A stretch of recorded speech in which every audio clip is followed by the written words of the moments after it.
નમસ્કાર દર્શક મિત્રો, એસડી ન્યૂઝ ગુજરાતી ચેનલ પર આપનું સ્વાગત છે અને હું આપની સાથે વૈશાલી પોબારું કરીશું નજર આજના સમાચાર પર અંકલેશ્વર કરમાતુર ચોકડી પાસે ટેન્કર પલટી જતા શંકાસ્પદ મિક્સ સોલ્વન્ટ વરસાદી કાંસમાં ઢોળાતા દોડધામ મચી જવા પામી।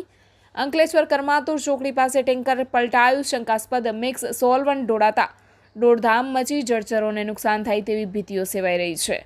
અંકલેશ્વર જીઆઈડીસીમાં આવેલ કરમાતુર ચોકડી પાસે ટેન્કર પલટી જતા શંકાસ્પદ મિક્સ સોલ્વન્ટ વરસાદી કાંસમાં ઢોળાતા દોડધામ મચી જવા પામી હતી। ગત રોજ રાત્રિના સમયે એક ટેન્કર ચાલક શંકાસ્પદ મિક્સ સોલ્વન્ટનો જથ્થો લઈ અંકલેશ્વર જીઆઈડીસીમાં આવેલ કરમાતુર ચોકડી પાસેથી પસાર થઈ રહ્યો હતો। તે સમયે ચાલક ટેન્કર રિવર્સ કરતો હતો તે વેળાએ ટેન્કર વરસાદી કાંસમાં પલટી જતા બાજુમાં વીજ પોલ સાથે ધડાકાભેર અથડાતા દોડધામ મચી જવા પામી હતી। ટેન્કર પલટી જતા શંકાસ્પદ મિક્સ સોલ્વન્ટ વરસાદી કાંસમાં ઢોળાતા જળચરોને નુકસાન થાય તેવી ભીતિઓ સેવાઈ રહી છે।